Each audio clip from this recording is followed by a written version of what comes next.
নাই। তার মানে কি আওয়ামী লীগকে এখানে ওই জাতীয় পার্টি বেশে শ্রদ্ধা নিবেদন করার সুযোগ দেওয়া হয়েছে? এর আগে আমরা দেখেছিলাম জিএম কাদের বলেছিল, যদি আওয়ামী লীগের কেউ জাতীয় পার্টি সমাবেশে আসে আমাদের করার কিছু নাই।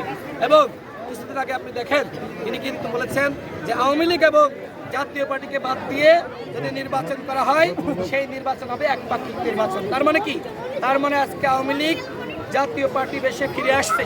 আজকে এই বুদ্ধিজীবীদের প্রতি সম্মান জানানোর নামে তারা কিন্তু তাদের সাংগঠনিক কার্যক্রম নতুনভাবে শুরু করার একটি চক্রান্ত শুরু করেছে।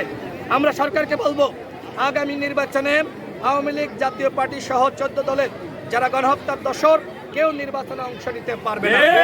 এবং অবশ্যই আওয়ামী লীগ জাতীয় পার্টি সহ যারা বাংলাদেশের গণতন্ত্র ধ্বংস করেছে তাদেরকে আইন করে নিষিদ্ধ করতে হবে। অন্যথায় আমাদের 2000 শহীদ এবং 30,000 যোদ্ধা যারা এখনো পর্যন্ত আহত হাসপাতালের বিছানায় কাতরাচ্ছে তাদের সাথে বেইমানি করা হবে। আওয়ামী লীগ এবং জাতীয় পার্টি শহীদ বুদ্ধিজীবী দিবসে